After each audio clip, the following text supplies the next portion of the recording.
183 గజాల 3 BHK villa కేవలం 25 లక్షలు మాత్రమే.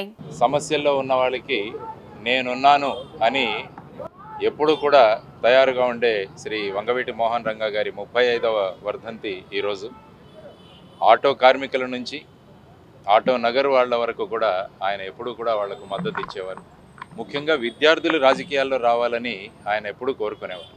ఎందుకంటే రాజకీయం ఎదగాలంటే, మంచి రాజకీయాలు రావాలంటే అది విద్యార్థి స్థాయి నుంచే కూడా వారిలో ఆ భావనలు కలుగజేయడం చాలా ముఖ్యమని ఆనాడే గుర్తించిన మహానుభావులు వంగవీటి మోహన్ రంగా గారు.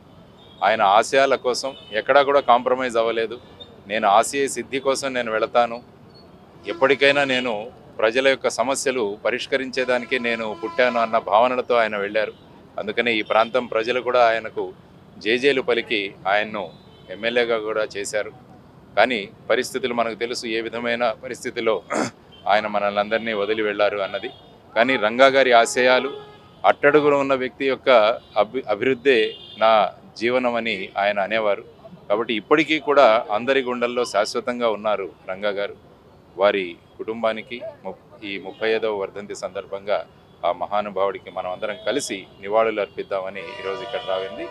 ఆయనకు నిజమైన నివాళి అంటే ఆయన భావాలను, ఆయన ఆశయాలను ప్రజల్లోకి, ముఖ్యంగా యువతరంలోకి తీసుకెళ్ళి ఒక సమాజాన్ని ఏర్పాటు చేసినప్పుడే అది సాధ్యమవుతుంది. ఆ దిశగా మేము ఖచ్చితంగా పనిచేస్తాం. ఏదైతే కొత్త పార్టీ పుట్టిందో జై భారత్ నేషనల్ పార్టీ కూడా రంగా గారి ఆశయాలు, అట్టడుగున ఉన్న వ్యక్తి యొక్క అభివృద్ధి, ఇవే ప్రధాన లక్ష్యంగా మేము కొనసాగుతాం. నమస్కారం.